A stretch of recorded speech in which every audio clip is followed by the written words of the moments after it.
इसे मुंबई महाराष्ट्र से स्वामी कृष्ण भारती ने पूछा है।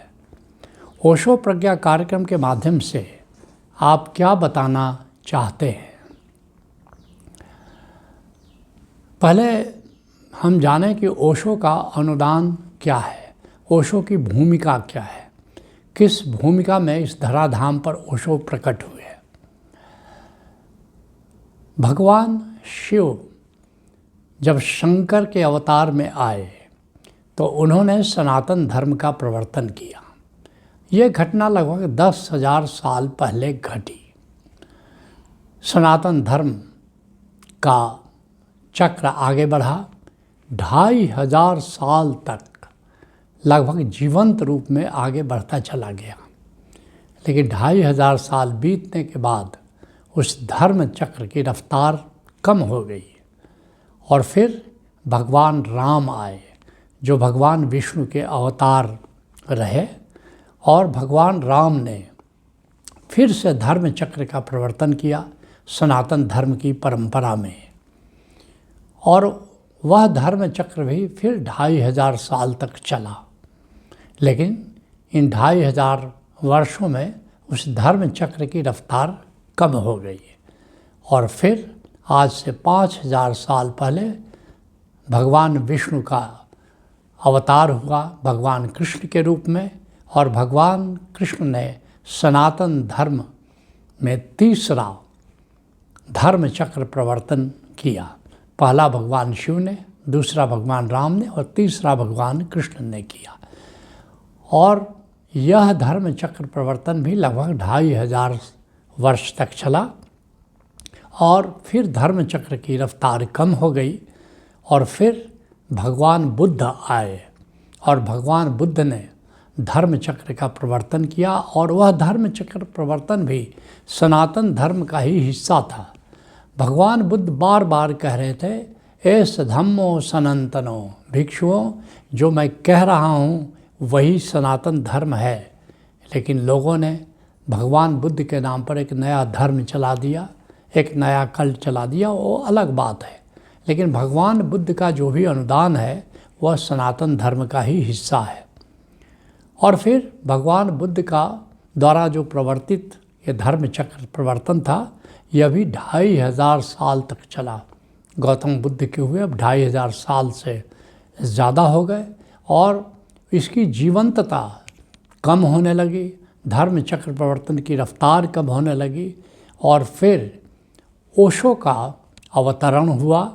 ओशो कहते हैं, डायमंड सूत्रास जो उनकी प्रवचन माला है, वो कहते हैं मैं एक नए धर्म चक्र का प्रवर्तन कर रहा हूँ, नूतन प्रवर्तन जो कि सनातन धर्म का ही हिस्सा है। ये सनातन धर्म में बार बार हर 2,500 साल के बाद एक धर्म चक्र प्रवर्तन कोई न कोई आता है, उसको आगे बढ़ाता है, और उसी कड़ी में 2,500 साल के बाद अर्थात भगवान शिव, भगवान राम, भगवान कृष्ण और भगवान बुद्ध की श्रृंखला में मेरा ये धर्म चक्र प्रवर्तन है। और साथ साथ ये भी कहते हैं कि अब इसको आगे ले जाने का दायित्व मेरे शिष्यों के ऊपर निर्भर करेगा।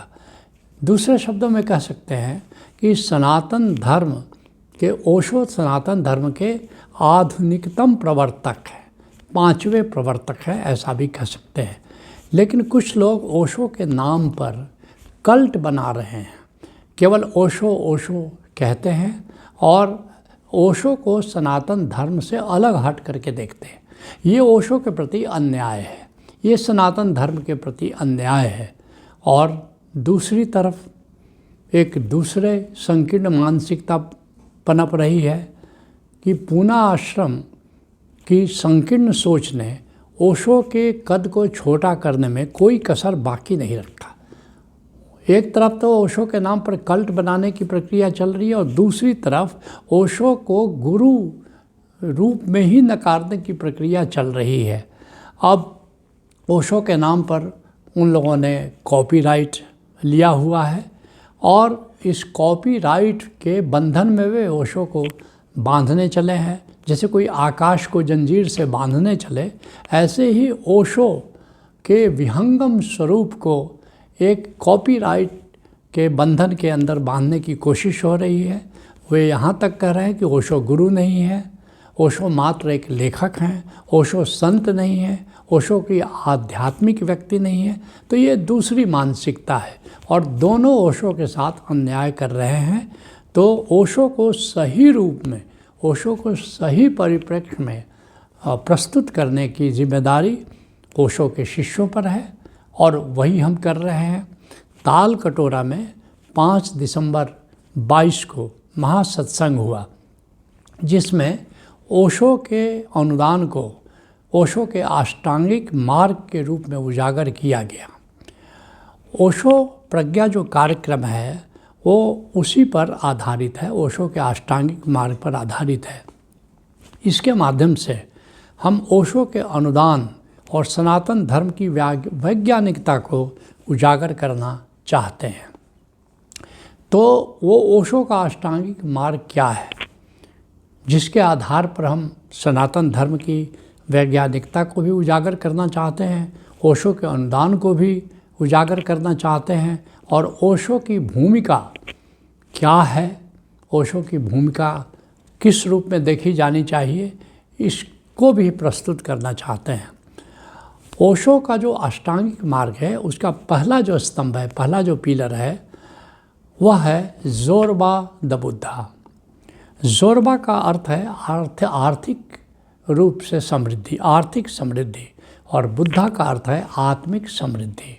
सामान्यतः दोनों को विपरीत रूप में देखा जाता है। देखा जाता है कि भौतिक समृद्धि और आध्यात्मिक समृद्धि ये दोनों दो छोर पर हैं, दोनों एक दूसरे के विरोध में हैं। लेकिन ओशो ने पहली बार उजागर किया कि दोनों कम्प्लीमेंट्री हैं, दोनों एक दूसरे के पूरक हैं। ध्यान और धन में कोई विरोध नहीं है, बुद्धि और बोध में कोई विरोध नहीं है। एक व्यक्ति बुद्धिमान भी हो सकता है और बोधमय भी हो सकता है। तो ये ओशो का एक बहुत ही मुख्य अनुदान है कि अब हिमालय जाने की ज़रूरत नहीं। अगर तुम आध्यात्मिक रूप से ज्ञान प्राप्त करना चाहते हो, भक्ति प्राप्त करना चाहते हो, अध्यात्म के मार्ग पर चलना चाहते हो, तो तुम्हें गरीबी को ओढ़ने की ज़रूरत नहीं है, तुम्हें धन और भौतिकता को छोड़ने की ज़रूरत नहीं है, क्योंकि दोनों एक दूसरे के पूरक हैं, एक दूसरे में कोई अंतर विरोध नहीं है। तो ये जोरबा द बुद्धा का कंसेप्ट, ये ओशो का एक बहुत ही मुख्य कंसेप्ट है और ये सनातन धर्म का कंसेप्ट है, जिसको ओशो ने बड़े ही प्रभावी ढंग से ये बात कही है। हमने राजा जनक का नाम सुना है। राजा जनक राजा थे लेकिन अध्यात्म के शिखर पुरुष थे। तो कहीं भी सनातन धर्म में ये नहीं कहा गया कि ज्ञान प्राप्ति के लिए या आध्यात्मिक ज्ञान के लिए तुम्हें गरीबी को ओढ़ना पड़ेगा, तुम्हें झोपड़ी में रहना पड़ेगा, ऐसा तो कभी नहीं कहा गया। तो उसी बात को ओशो ने जोरबा द बुद्धा कहा कि हम नए मनुष्य की कल्पना कर रहे हैं जो जोरबा द बुद्धा होगा, जो आर्थिक और आध्यात्मिक दोनों रूप से समृद्ध होगा। तो ये जो ओशो प्रज्ञा कार्यक्रम है उसमें उसका पहला सत्र ही होगा, जोरबा द बुद्धा। जो दूसरा स्तंभ है ओशो के अष्टांगिक मार्ग का, वह है धर्म और विज्ञान। ओशो ने पहली बार दो विपरीत चीज़ों को एक अध्याय में समेटा है, एक अध्याय में उसकी बात की है।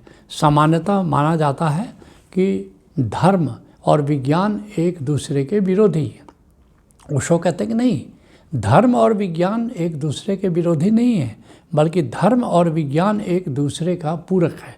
लेकिन कौन सा धर्म? वह नहीं जो मान्यता पर आधारित है, वह जो अनुभव पर आधारित है। धर्म का आधार मान्यता नहीं है, धर्म का आधार अनुभव है और विज्ञान का आधार प्रयोग है। अर्थात धर्म का आधार एक्सपीरियंस है और विज्ञान का आधार एक्सपेरिमेंट है। लेकिन ये दोनों ही बातें, एक तरह से एक्सपीरियंस वो सब्जेक्टिव है और जो प्रयोग है, एक्सपेरिमेंट है, वो ऑब्जेक्टिव है। फ़र्क बस इतना ही है, लेकिन दोनों एक तरह से वैज्ञानिक हैं। तो धर्म का आधार अनुभव है और विज्ञान का आधार प्रयोग है, लेकिन दोनों वैज्ञानिक हैं, दोनों वैज्ञानिकता पर आधारित हैं और धर्म और विज्ञान दोनों एक दूसरे के पूरक हैं। अगर केवल विज्ञान को तुम अपनाते हो तो विनाश उसकी परिणति है, और केवल अगर धर्म को तुम अपनाते हो तो दरिद्रता उसकी परिणति है। अगर हम समृद्ध होना चाहते हैं तो विज्ञान को अपनाना होगा, और अगर हम आध्यात्मिक रूप से समृद्ध होना चाहते हैं, हम खिलना चाहते हैं, हम आनंद पाना चाहते हैं, तो हमें धर्म को अपनाना होगा। जो तीसरा स्तंभ है ओशो के अष्टांगिक मार्ग का, वह है जीवित गुरु और परम गुरु, दोनों की हमको ज़रूरत है। मुश्किल ये खड़ी हो जाती है कि जो लोग विदेही गुरु को अपनाते हैं वे जीवित गुरु को नकार देते हैं, और जो जीवित गुरु को अपनाते हैं वो विदेही गुरु की भूमिका को भूल जाते हैं। लेकिन सत्य ये है कि आध्यात्मिक विकास के लिए एक साधक को विदेही संतों की भी ज़रूरत है। आध्यात्मिक विकास में विदेही संतों की भी अपनी भूमिका है, लेकिन जीवित गुरु के बिना कोई आध्यात्मिक विकास नहीं हो सकता। और ये सभी वक्त में, सभी समय में हुआ है, सभी काल में हुआ है, सभी युग में हुआ है कि कोई विदेही गुरु आता है और फिर उसके जो शिष्य परंपरा होती है, उसके जो शिष्य होते हैं, वे कहना शुरू कर देते हैं कि अब अंतिम गुरु आ गया, अंतिम तीर्थंकर आ गया, अंतिम बुद्ध आ गया, अब किसी जीवित गुरु की ज़रूरत नहीं है। और यही हुआ भगवान बुद्ध के समय। क्या हुआ? भगवान बुद्ध के शिष्यों ने कहा कि अब किसी जीवित गुरु की ज़रूरत नहीं है, भगवान या जीवित बुद्ध की ज़रूरत नहीं है। भगवान बुद्ध अंतिम बुद्ध हो गए, 24वें बुद्ध हो गए, अब किसी बुद्ध की ज़रूरत नहीं है। और उन्होंने हीनयान परंपरा चला दी, अर्थात अब अपनी अपनी छोटी नौका पर बैठ करके अपनी अपनी साधना द्वारा बिना गुरु की मदद के अपने तुम लोग आगे बढ़ो, किसी गुरु की ज़रूरत नहीं। बुद्ध तो हो गए, लेकिन कुछ लोगों ने हिम्मत किया, उनके शिष्यों में मंजूश्री ने हिम्मत किया, कहा कि नहीं, हमको अपने गुरु की परंपरा को जीवंत रूप में अगर आगे बढ़ाना है तो निश्चित हमको जीवित गुरु की ज़रूरत होगी। और उससे महायान विकसित हुआ, जो आज तक भी वो जीवित गुरु की परंपरा को जीवित रखा हुआ है। तो सही बात, असली बात ये है कि परम गुरु जो जीवित गुरु होता है उसको गाइड करता है और साधकों को भी मौका आने पर मदद करता है, लेकिन प्रत्यक्ष रूप से तो जीवित गुरु ही साधकों के विकास में सहयोगी हो सकता है। तो हमें जीवित गुरु भी चाहिए, हमको परम गुरु भी चाहिए, दोनों की ज़रूरत है, ऐसा ओशो का कहना है। और फिर जो चौथा जो स्तंभ है ओशो के अष्टांगिक मार्ग का, वह है ध्यान और प्रेम। सामान्यतः हम सोचते हैं कि जो ध्यान के मार्ग पर चलते हैं उनको प्रेम से कोई लेना देना नहीं है, और जो प्रेम के मार्ग पर चलते हैं उनको ध्यान से लेना देना नहीं है। ओशो कहते हैं कि ध्यान और प्रेम में कोई अंतर्विरोध नहीं है, एक ही सिक्के के दो पहलू हैं।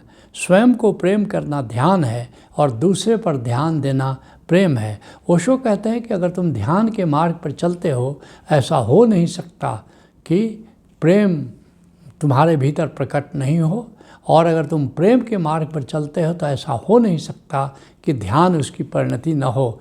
तो इंतज़ार क्यों करना कि ध्यान हम कर रहे हैं एक दिन प्रेम प्रकट होगा? इंतज़ार क्यों करना कि हम प्रेम के मार्ग पर चल रहे हैं तो एक दिन ध्यान प्रकट होगा? हम साथ साथ दोनों शुरू कर सकते हैं, हम सिनर्जी कर सकते हैं। तो और तुम देख रहे हो ओशो धारा में ऐसा हो रहा है, ध्यान और प्रेम का समन्वय हो रहा है, ध्यान और प्रेम की सिनर्जी हो रही है। ठीक पांचवा स्तंभ जो ओशो के अष्टांगिक मार्ग का है वो साक्षी और तथाता है।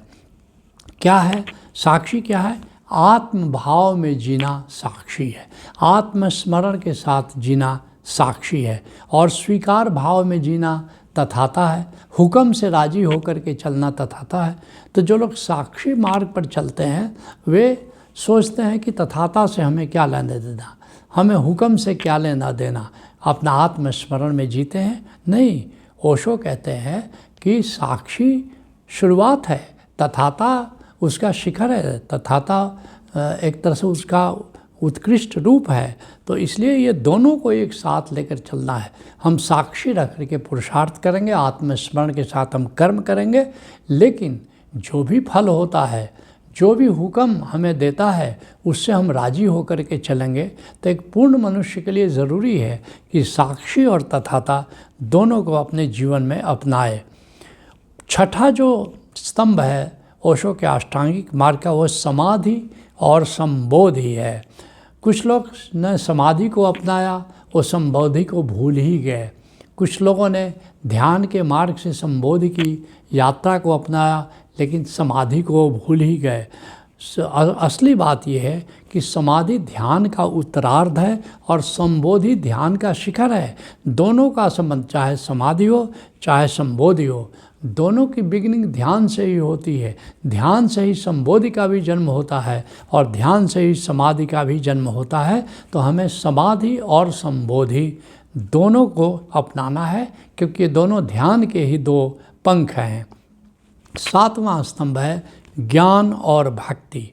जैसा मैंने कहा, ध्यान और प्रेम के साथ जो हुआ वही ज्ञान और भक्ति के साथ हुआ।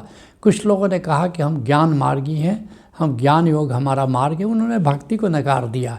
कुछ लोगों ने भक्ति योग को अपनाया और उन्होंने ज्ञान योग को नकार दिया।